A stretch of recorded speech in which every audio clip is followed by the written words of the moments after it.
I've spent the best Christmas of my life since I got married, and it's making my husband panic. I'm 5 months pregnant.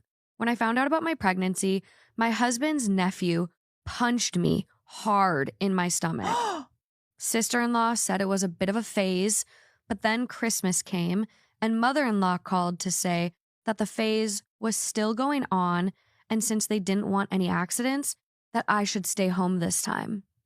My husband, to my surprise, started packing on the 21st. "Oh, you wanted me to stay?" he said, correctly interpreting my facial expression. I stood silent, and then I said, "No, you can go." He smiled sheepishly. My work colleague, unmarried older lady, suggested that we could do something together, and I spent Christmas with her. I don't remember the last time I was this happy during the holidays. I don't have a family, and my husband's was the only one that I knew.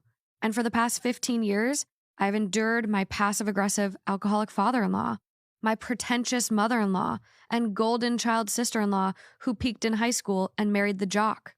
I slept in, stayed in, ate whatever I wanted without anyone commenting on my body. There were no rants about how some minorities ruined it for the rest. Quote, "But of course you're one of the good ones." And the latest, quote, "I don't think your baby will have blue eyes." Like I really cared or didn't understand basic biology. I didn't miss having to wake up at 7 a.m. And if you literally missed meal hours, you needed to wait for the next meal because it is disrespectful not to be on time.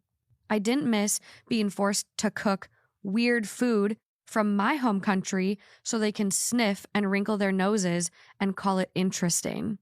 Most of all, I didn't have my husband by my side being anxious the entire stay, not wanting to rock the boat, trying to soften the blows and explain that they didn't really mean any of it. When he got home, he was anxious, and me being very happy, as opposed to the usual crying all the way home from his parents, made him even more anxious. I told him that I was fine and that I had a great time. He's panicking. He apologized and said that in hindsight, maybe he should have stayed home with me instead, but then he wouldn't have celebrated Christmas with his family, and they would definitely have been disappointed. I said nothing, just looked at his anxious face, probably with a frown that made him even more anxious. "Everything is fine," I said again. Now, I guess I understand